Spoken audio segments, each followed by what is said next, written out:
혐중 정서는 누구에 의해 어떤 의도로 어떻게 고조되고 또 확산되는 걸까요? 뉴스데스크는 이를 추적하는 연속 기획을 준비했습니다. 첫 순서로 이제는 아이들에게까지 번져서 다문화 가정 자녀들을 향해 학폭까지 일으키고 있는 심각한 실태를 김태윤 기자가 취재했습니다. 헌법재판소 앞에서 열린 윤석열 대통령 탄핵 반대 집회. 입구에 중국인 접근 금지라는 표지가 붙어 있습니다. 참가자들은 중국을 비난하는 각종 게시물을 들고 목소리를 높입니다. 중국 공산당의 내정 간섭하지 마라. 한반도에서 내정 간섭하지 마라. 중국의 침략에 맞서서 공산주의 꼭두각시 정권을 거부하고 헌법재판소 정문을 가로막고 누운 한 참가자는 제지하는 직원에게 중국인인지 따져 묻습니다.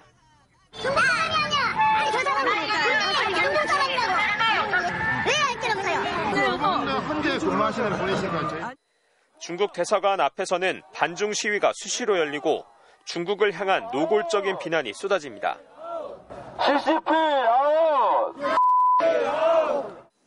이 소리는 대사관 바로 옆에 있는 화교학교 어린이들에게도 그대로 전해집니다.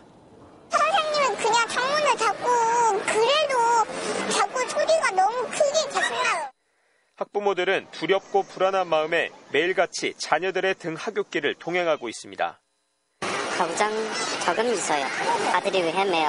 가부장해요. 학부모들은 거의 발을 태워서 가거든요. 학부모들이. 좀 그런 것들이 좀 걱정이 되거든요. 자녀를 일반 학교에 보낸 학부모들도 불안하기는 마찬가지. 혐중 정서가 아이들에게까지 번지면서 엄마나 아빠가 중국인인 다문화 가정 아이들이 따돌림이나 학폭을 당하는 일이 잇따르고 있습니다. 학폭도 이뤄지는 게 어마어마하더라고요. 이제 중국인이라고 해서 아직도 짱라고 부른다든가 야 짱 이런 식으로. 피해를 입은 아이들은 큰 충격으로 심리치료를 받고 있는 상황. 센터에다가 이런 일이 있어서 아이가 상처를 받아서 심리치유를 맡기는. 다문화 가정의 중국인 어머니는 상처받는 아이들에게 한없이 미안하기만 합니다. 아이가 먼저 나는 엄마가 중국인이라는 거 티 안 냈으면 좋겠어. 엄마는 왜 중국인이어서 날 이렇게 힘들게 만들어. 특정 국가를 향한 근거 없는 혐오가 애꿎은 아이들까지 상처 입히고 있는 현실은 우리 사회가 민주사회가 맞는지 묻고 있습니다. MBC 뉴스 김태윤입니다. 이렇게 어린 아이들까지 위협할 정도로 혐중 정서가 극단적으로 심해진 이유는 뭘까요? 저희가 근거 없는 혐중 게시물들의 확산 경로를 추적했더니 가짜뉴스를 지어내고 논란을 키워서 다시 퍼뜨리는 공통된 흐름이 확인됐습니다. 이 흐름을 만들어내는 건 하나같이 윤석열 대통령 탄핵에 반대하는 이들이었는데요. 어떤 의도가 있는 걸까요? 남효정 기자가 혐중의 구조를 파헤쳤습니다. 지난달 말 한 극우 성향 온라인 커뮤니티에 MBC 뉴스투데이 손령 앵커의 이름이 이상하다며 중국인으로 의심된다는 글이 올라왔습니다.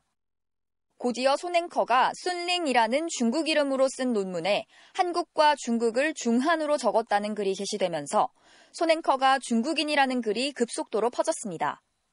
이런 내용은 극우 성향 유튜브에서 언급되며 더욱 확산됐고 급기야 보수 매체까지 보도에 나섰습니다.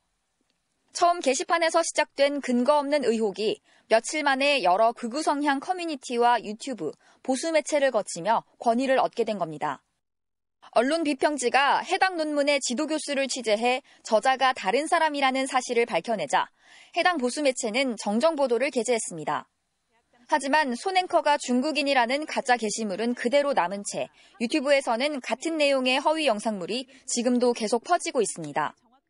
도대체 어떤 손씨를 가진 한국인이 손이 아니라 순으로 표기를 함. 손령이 자신의 이름을 순링으로 표기한 것은 그가 중국식 이름을 사용하고 있다는 의혹을 더욱 증폭시키고 있습니다.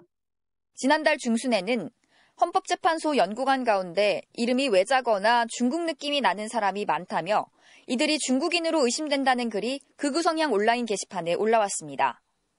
뒤이어 헌재 연구관은 한국인이 아니어도 된다, 화교도 가능하다는 글이 게재됐습니다. 그러자 이번에도 유튜버와 보수 매체가 논란으로 언급하며 의혹은 급속도로 확산됐습니다. 화교로 의심받는 3인이 있습니다. 이들의 이름은 선으로 현재 법조인 DB에서 기록이 삭제되었습니다. 극우 성향 게시판에서 혐중을 일으키는 글이 게재되면 유튜버와 보수 매체가 차례로 논란을 증폭시키고 다시 이 내용이 게시판을 통해 확산되는 구조가 똑같이 작동한 겁니다. 60여 명의 헌재 연구관 가운데 외자 이름은 극소수인데다 이들 모두 중국과는 아무 관계없는 한국인. 그럼에도 이처럼 극우 커뮤니티와 유튜버, 보수 매체 등이 카르텔을 이루어 중국 혐오 정서를 부추기는 데에는 정치적인 목적이 있다는 분석입니다. 중국 공산당은 대한민국을 무너뜨리기 위해서 아주 오랫동안 심지어 방송국에도 있고 그리고 헌법재판소에도 있고 그것들을 이제 화교라는 이름으로 침투시켜서 이거를 계몽시키기 위해서 했다라는 논리 아니겠어요? 이 같은 혐중 카르텔의 공통점은 하나같이 윤석열 대통령 탄핵에 격렬히 반대하고 있다는 것. 근거 없는 혐오를 뿌리 뽑기 위해서는 가짜뉴스의 중심에 있는 내란에 대한 단죄가 시급해 보입니다. MBC 뉴스 남효정입니다.